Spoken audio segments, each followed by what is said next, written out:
नमस्कार, आप देख रहे हैं तेज इंडिया लाइव न्यूज और मैं हूं आपके साथ रजत। आइए दिखाते हैं दिन भर की कुछ खास छोटी और बड़ी खबरें। को बता दें खबर जनपद बिजनौर के चांदपुर से, जहां बिजनौर के चांदपुर में छठी क्लास के छात्र को बेरहमी से पीटने का टीचर पर लगा आरोप। वहीं स्कूल के टीचर पर बच्चे को बेरहमी से पीटने का आरोप लगा है। बता दें आपको छठी क्लास के छात्र को टीचर द्वारा बेरहमी से पीटा गया है। वहीं टीचर्स के मासूम बच्चे के जिस्म को पीट कर लाल किया गया है। बच्चे की बेरहमी से पिटाई पर परिजनों में आक्रोश। वहीं बच्चे के परिजनों ने थाने में मारपीट की शिकायत दर्ज कराई है टीचर्स के खिलाफ। बता दें पुलिस घटना की जांच में जुटी हुई है। थाना चांदपुर के बास्टा का पूरा मामला। बिजनौर के चांदपुर से हमारे संवाददाता आशुष शर्मा की देखिए खास रिपोर्ट। तो आपको इसलिए मारा, मतलब किस किसने मारा? और किस चीज़ से मारा आपको? अमरूद की डंडी से मारी। तो आपने विरोध नहीं करा कि मुझे क्यों मार रहे हो? तो हमने कही थी, कहते अपने घर जाएगा, कहता है ना मुझे मारते हैं। तो आपने फिर बाद में अपनी मम्मी पापा से बताया? हाँ, मम्मी पापा मुझे भेज नहीं रहे थे स्कूल में से। तो कब गए थे आप स्कूल से घर अपने? स्कूल से घर गए थे हम सैटरडे के दिन। अच्छा, बच्चा हमारा इस हॉस्टल में पढ़ता है, यहाँ बास्टर। जी, क्या नाम है बास्टर? इंटरनेशनल स्कूल हॉस्टल में रहकर बच्चा पढ़ता है। वहाँ बच्चा जब पढ़ रहा था तो क्लास में 3 बजे से बाद ट्यूशन होता। ट्यूशन में बच्चे ने कोई शरारत करी होगी, तो जो ट्यूशन पढ़ा रहे थे अध्यापक, उन्होंने उसको तो डंडी मार दी। डंडी मारने के बाद बच्चा रोया, तो और बच्चों ने मजाक बनाई और बच्चे से कही तो अपने घर शिकायत करी। इस बात पर ट्यूशन वाले अध्यापक गुस्सा होकर चले गए और उन्होंने मैनेजर सर को बोला। मैनेजर सर ने आके बच्चे को बेबूद धड़ाधड़ मारना शुरू कर दिया, लाल करके फेंक दिया। तो आपका बच्चा कौन सी क्लास का है? 6 क्लास का बच्चा। अच्छा, तो बता दें खबर जनपद बिजनौर के नहटौर से, जहां एक बेरहम पति ने अपनी पत्नी को मारपीट कर घर से निकाल दिया। पत्नी रोती बिलखती रही, लेकिन पति को जरा भी रहम नहीं आया और जालिम पति ने अपनी पत्नी को घर से धक्के देकर बाहर निकाल दिया। वहीं 6 महीने से पीड़ित विवाहिता अपने मायके में रह रही है और इंसाफ के लिए पुलिस के चक्कर काट रही है, लेकिन पीड़िता को इंसाफ मिलना तो दूर, आरोपी पति लगातार उसे मारने व पीटने की धमकियां दे रहा है। देखिए बिजनौर से कलयुगी पति की मासूम पत्नी पर जुल्म की कहानी। जी बता दें दरअसल 6 वर्ष पूर्व नहटौर के मोहल्ला लालबाग निवासी शकील की पुत्री तबस्सुम ने नहटौर के मोहल्ला नौदा निवासी मेहताब से प्रेम विवाह किया था। शादी के कुछ दिन बाद ही पति मेहताब ने अपनी पत्नी से दहेज की डिमांड की, तो विवाहिता के पिता ने अपने सामर्थ्य अनुसार दान दहेज भी दे दिया। दहेज लेकर खुश हुए मेहताब ने अपनी पत्नी को 5 वर्षों तक खुशनुमा जिंदगी जीने के लिए खुली आजादी दे दी, लेकिन 5 वर्षों के बाद मेहताब की फिर से ससुरालियों से दहेज लेने की नियत हुई तो अपनी पत्नी को प्रताड़ित करने लगा। हताश व परेशान विवाहिता ने दहेज की मांग को लेकर फिर अपने पिता से बात की, तो पिता ने जेब खाली देख अतिरिक्त दहेज देने से मना कर दिया। जुल्म की इंतहा तो तब हो गई जब मेहताब ने अपनी पत्नी के गर्दन पर चाकू मार दिया और उसको धक्के देकर घर से बाहर निकाल दिया। रोती बिलखती घर पहुंची तबस्सुम को परिजनों ने देखा तो आग बबूला हो गए। पुलिस से शिकायत की गई, लेकिन पुलिस द्वारा कोई प्रभावी कार्रवाई नहीं की गई। फिलहाल पीड़िता अपने मायके में इंसाफ की आस में बैठी हुई है। तबस्सुम का कहना है कि वो पुलिस के चक्कर काट कर थक चुकी है, लेकिन उसे इंसाफ नहीं मिल पा रहा है। नहटौर से हमारे संवाददाता गुड्डू भारती की देखिए खास रिपोर्ट। पहले शादी हुई थी मेरी नौदा मोहल्ले जी। फिर 6 साल मेहताब 6 साल पहले शादी हुई थी। मैं सही रहती थी पहले से, और फिर मेरे सास ने 6 साल के बाद अच्छा रखा और 4-5 महीने से मारपीट करने चालू कर दी। मेरे साथ 50,000 रुपए की मांग करी, मैंने अपना भी से कहा, उन्होंने दे दिए। फिर उसके बाद मुझे दोबारा से 50,000 मंगवाने के लिए भेजा, मैंने नहीं कहा तो फिर मारा, मेरा गला घोट दिया, तकिया मुंह पे रख दिया। मेरे किराए पे ले गए थे, वहाँ पे भी चाकू का निशान भी है मेरे गले पे, चाकू मार दिया था एक बार मेरे। चाकू का निशान भी है जी, गले पे भी तलक निशान है। तो क्यों मारते हैं? वो पैसे डिमांड करते हैं? पैसे भी मांगते हैं। तो तुमने कभी शिकायत नहीं करी बिचौलियों से अपनी? कोई बिचौलिया नहीं था ना, मेरी शादी हुई थी। तो अम्मी पापा ने कहा एक बार और दे दिए थे, फिर मैंने बोला नहीं, मैं तो नहीं कह रही जिससे, अब तुम कह दो किसी से भी ले, तुम मैं नहीं कहूंगी अपने अम्मी पापा सब। क्या चाहती हूँ?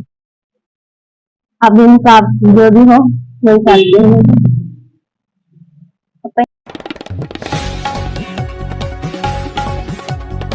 बता दें वही खबर जनपद बिजनौर के थाना बड़ापुर क्षेत्र से, जहां वन विभाग के पिंजरे में कैद हुआ खूंखार गुलदार। वन विभाग के पिंजरे में गुलदार के कैद होने से ग्रामीणों ने ली राहत की सांस। वही गुलदार ने गाय की बच्चिया को बनाया था अपना शिकार। ग्रामीण और प्रधान की सूचना पर गांव के पास वन विभाग की टीम ने लगाया था पिंजरा। बता दें जनपद बिजनौर में गुलदार 31 लोगों को अब तक बना चुका है अपना शिकार। वहीं ग्रामीणों में गुलदार की दहशत का माहौल देखने को मिल रहा है। ग्रामीणों ने 2 से 3 गुलदार और होने की बात बयां की है। दरअसल आपको बता दें जनपद बिजनौर में इन दिनों हर तरफ गुलदार की दहशत का माहौल बना हुआ है और लोग अपने खेतों पर जाने से भी कतरा रहे हैं। थाना बड़ापुर क्षेत्र के गांव जाफरपुर निवासी लोकेंद्र कुमार के घर के आंगन में गुलदार ने घुसकर गाय की बच्चिया को अपना शिकार बना लिया, जिससे ग्रामीणों में दहशत का माहौल बना हुआ था। ग्राम प्रधान और ग्रामीणों की सूचना पर वन विभाग की टीम ने गांव में आबादी के पास गुलदार को पकड़ने के लिए पिंजरा लगाया था, जिसमें गुलदार कैद हो गया। तो वहीं पिंजरे में गुलदार को देख ग्रामीणों के होश उड़ गए और इसकी सूचना वन विभाग की टीम को दी गई। सूचना के बाद मौके पर पहुंची वन विभाग की टीम गुलदार को साहूवाला वन रेंज कार्यालय में ले आई और गुलदार के पिंजरे में कैद होने से ग्रामीणों ने राहत की सांस ली है। वहीं ग्रामीणों का कहना है कि 2 से 3 गुलदार और देखे गए हैं। जनपद बिजनौर में गुलदार 31 लोगों को अब तक अपना शिकार बना चुका है और कई लोगों को कर चुका है घायल। हालांकि वन विभाग की टीम गुलदार को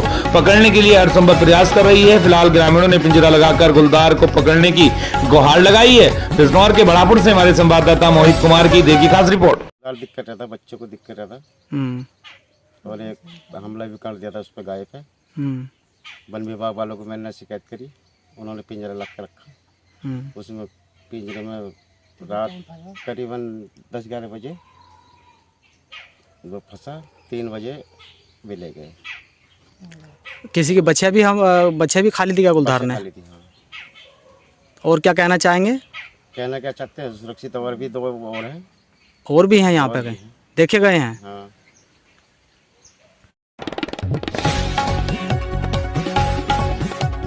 जनपद बिजनौर के अफजलगढ़ क्षेत्र से, जहां पानी में डूबने से अलग अलग घटनाओं में एक किशोर व एक अधेड़ व्यक्ति की हुई मौत, जिसमें परिवार में मचा कोहराम। वही पुलिस ने अधेड़ के शव को कब्जे में लेकर पोस्टमार्टम हेतु भेज दिया है। बता दें प्राप्त जानकारी के अनुसार अफजलगढ़ कोतवाली क्षेत्र में पानी में डूबने से एक 10 वर्षीय किशोर व एक अधेड़ की मौत हो गई है, जिसमें पहली घटना के अनुसार सेठकोट का मोहल्ला पुराड़ा निवासी सुनील पुत्र नन्हे करीब 3 वर्ष से गांव अफजलगढ़ थाना क्षेत्र के गांव हाफसाबाद में अपने जीजा घनश्याम पुत्र कूड़े सिंह के यहाँ रह कर में मजदूरी का कार्य कर रहा था, जो कि कई दिनों से बीमार था। लीवर में इंफेक्शन आदि के चलते वह डिप्रेशन का शिकार हो गया तथा शनिवार की रात करीब 4 बजे घर से लापता हो गया। रविवार की दोपहर करीब 1 बजे गांव के ही तालाब में एक शव तैरता दिखाई दिया, जिसकी पहचान सुनील कुमार के रूप में की गई। वहीं पुलिस ने सबको कब्जे में लेकर पंचनामा भरने के बाद पोस्टमार्टम हेतु भेज दिया है। वहीं निकट के ही गाँव मनोहर वाली में एक किशोर आहिल पुत्र नवी शेख घर से खेलने गया था, जिसका घर के सामने ही बह रही नदी में शव मिला। ग्रामीणों का कहना है कि किसी समय खेलते वह नदी पर बने हुए टूटे रपटे पर चला गया था तथा पांव फिसल गया, नदी में गिर गया, जिस पर किसी की नजर नहीं पड़ी। दोपहर तक घर न लौटने पर जब उसकी तलाश प्रारंभ की गई तो नदी में खोजबीन के बाद किशोर का शव बरामद हो गया है। वहीं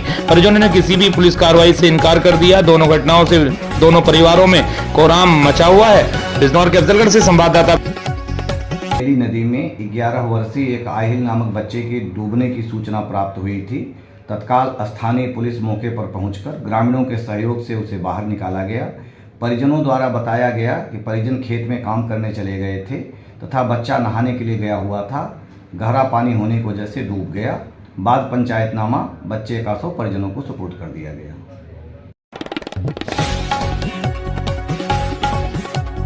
बता दें खबर मेरठ के बहसुमा से, जहां नगर अध्यक्ष मोहम्मद शाकिर फरीदी का बहसुमा में जोरदार स्वागत। बता दें रविवार शाम नगर अध्यक्ष मोहम्मद शाकिर फरीदी के आवास पर बहसुमा का नगर अध्यक्ष बनाए जाने पर बहसुमा के नगर वासियों व नगर कमेटी के लोगों ने फूल माला पहनाकर स्वागत किया। वहीं नगर अध्यक्ष मोहम्मद शाकिर फरीदी ने अपनी नगर कमेटी को बताया कि अपने अपने पदों की गरिमा को समझते हुए और अपनी जिम्मेदारियों को समझते हुए इस तरह से मेहनत करनी है कि आने वाले विधानसभा उपचुनाव में 10 की 10 सीटों पर जीत हासिल कर माननीय राष्ट्रीय अध्यक्ष अखिलेश यादव के हाथों को मजबूत करना है और 2027 विधानसभा चुनाव में उत्तर प्रदेश में समाजवादी सरकार बनने का काम कराना है। इस मौके पर नगर महासचिव जावेद अलवी, सभासद अरुण जाटव, रफी सलमानी, नैयर मूसा, बाबर मूसा, चागर जाटव, गौरव कुमार, इरफान पठान, सादाब सैफी, जरार फरीदी, इंतजार फरीदी आदि लोगों ने फूलमाला पहनाकर स्वागत किया। मैं मेरठ के बहसुमा से संवाददाता प्रवीण उपाध्याय की देखिए खास रिपोर्ट।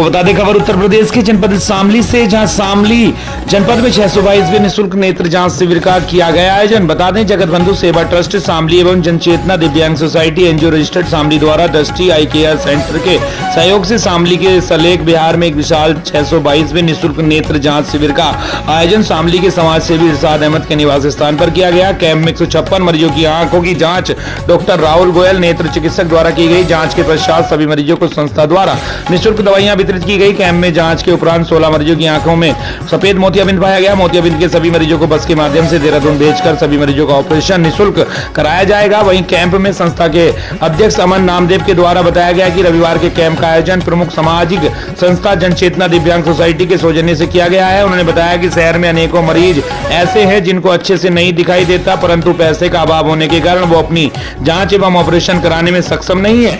एनजीओ के माध्यम से संस्था सभी मरीजों का ऑपरेशन फ्री में कराएगी। इस अवसर पर संस्था के सचिव संदीप उपाध्याय, जनचेतना दिव्यांग सोसाइटी से सपन ठाकुर, इरशाद अहमद, तारा राजपूत, शंकर लाल, विजय सरोहा, सूर्यकांत एवं ग्राम के सभी मुख्य समाज सेवी बंधु उपस्थित रहे। शामली से हमारे संवाददाता अजीत कुमार श्रीवास्तव की देखी खास रिपोर्ट।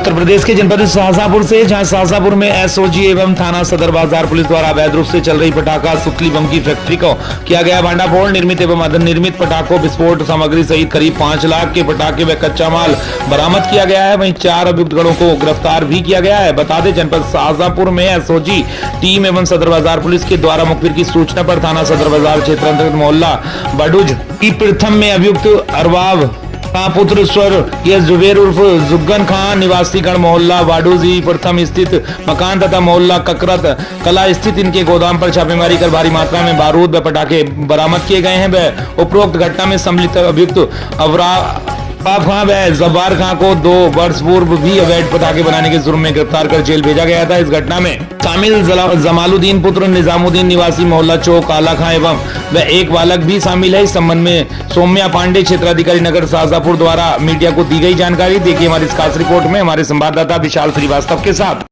चौकी उस्मान बाग एरिया में बाड़ूजई प्रथम इलाके के एक आवासीय भवन में अवैध रूप से पटाखे निर्माण करने के संबंध में सूचना मिली थी, जिस पर एसओजी टीम और थाने की टीम द्वारा संयुक्त रूप से कार्रवाई करते हुए जब छापेमारी की गई है तो यहाँ पर भारी मात्रा में अर्धनिर्मित पटाखे, बने हुए पटाखे और पटाखे बनाने की जो सामग्री होती है वो बरामद हुई है। साथ ही इस जगह से कुछ दूरी पर ककरा नामक स्थान पर इनका एक गोडाउन जैसा भी है, जहाँ पर भी कुछ पटाखे बनाने की सामग्री बरामद हुई है। जिस क्रम में जो मुल्ज़मान हैं उनके संबंध में जानकारी की जा रही है। मौके पर से 4 लोग फिलहाल प्रथम दृष्टया संलिप्त पाए जा रहे हैं। उसके अतिरिक्त इस आवासीय भवन में जो भी लोग निवास कर रहे थे उनकी भूमिका के बारे में भी जांच करी जा रही है। मौके पर पुलिस मौजूद है, सीजर की कार्रवाई की जा रही है और थाना अध्यक्ष को नियमानुसार अपराध पंजीकृत कर अग्रिम कार्रवाई हेतु अवगत कराया गया है। खबर उत्तराखंड के हल्द्वानी से, जहां विधानसभा सत्र में शिरकत करने के बाद हल्द्वानी पहुंचे विधायक समित हृदय का कांग्रेस कार्यकर्ताओं ने किया जोरदार स्वागत। आपको बता दें गैर शयन विधानसभा सत्र में हल्द्वानी विधानसभा की समस्याओं को पुरजोर से उठाने और अपने प्रश्नों को पुरजोर तरीके से विधानसभा में रखने को लेकर हल्द्वानी विधानसभा के विधायक सुमित हृदय के हल्द्वानी आगमन पर उत्साहित तमाम कांग्रेस कार्यकर्ताओं ने कांग्रेस के महानगर अध्यक्ष गोविंद बिष्ट के नेतृत्व में सुमित हृदय का स्वागत किया और विधानसभा सत्र में अपनी विधानसभा की समस्याओं को रखने को लेकर धन्यवाद दिया। वहीं इस मौके पर तमाम कांग्रेस कार्यकर्ताओं ने विधायक सुमित हृदय के साथ मिलकर एक बैठक भी की, जिसमें कांग्रेस की आगामी रणनीति को लेकर भी चर्चा की गई। वहीं सुमित हृदय ने कहा कि मेरी विधानसभा की जनता ने उनको जीतकर विधानसभा पहुंचाया है और उनका कर्तव्य है कि वो अपने क्षेत्र की जनता की समस्याओं को विधानसभा में रखे ताकि समस्याओं का जल्द निदान हो सके और आगे भी अपने लोगों के लिए विधानसभा में अपने क्षेत्र की समस्याओं को उठाते रहेंगे। हल्द्वानी से हमारे संवाददाता नंदन राम आर्य की देखी खास रिपोर्ट। जो मैंने अपने परिवार से भी सीखी है और कांग्रेस पार्टी से भी सीखी। हम सच को बयान करते हैं, कोई अच्छा कार्य होता है कदापि भी हम झिझकते नहीं है और तुरंत तारीफ करते हैं। कोई अच्छा कार्य करे, सत्ता पक्ष विपक्ष में जहां भी हो, हम उसको अच्छा बोलते हैं। लेकिन आज की तारीख में सरकार मस्त है और जनता त्रस्त है और जनता के ऊपर जो लगातार इनका अत्याचार बढ़ता जा रहा है, आर्थिक, न्यायिक, सामाजिक, आप हमेशा सुनते, मैं शब्दों का इस्तेमाल करता हूं, व्यवस्थाएं जो पूरी तरीके से ध्वस्त हो चुकी हैं, भ्रष्टाचार का, जंगल राज का जो महाराज चल रहा है, अफसरशाही जो हावी हुई है, इन सब विषयों पर, स्वास्थ्य सेवाओं पर, लॉ एंड ऑर्डर सिचुएशन पर, प्रश्नकाल में शासकीय स्कूलों के विषय में, सारी जो अव्यवस्थाओं का अंबार इस सरकार ने जनता पे थोपा है, उस पर हमने आवाज उठाई। सब लोग साहस देते हैं, आशीर्वाद, स्नेह देते हैं, तभी इस आवाज में इतना दम है। हल्द्वानी की महान जनता को ये मैं बताना चाहता हूं कि मैंने बिना भेदभाव के कभी ये नहीं सोचा कि वोट कहां से पड़ा, कहां से नहीं पड़ा, बराबर पूरे क्षेत्र की आवाज, पूरे क्षेत्र का दर्द उजागर कराए, ये मेरा परम कर्तव्य है। तमाम कार्यकर्ता को बता दें खबर राजस्थान के दौसा से, जहां दौसा के बांदीकुई में कौटिल्य लाइब्रेरी को लाने में 2 वर्ष सफलतापूर्वक होने पर कौटिल्य लाइब्रेरी के ओनर श्याम सिंह गहलोत और चंदन मीणा ने पूजन में मुखवादिर विद्यालय कॉलोन में छोटे बच्चों चुन्नू मुन्नू को भोजन प्रसादी कराई। स्थान से हमारे संवाददाता गुमान सिंह मीणा की देखिए खास रिपोर्ट।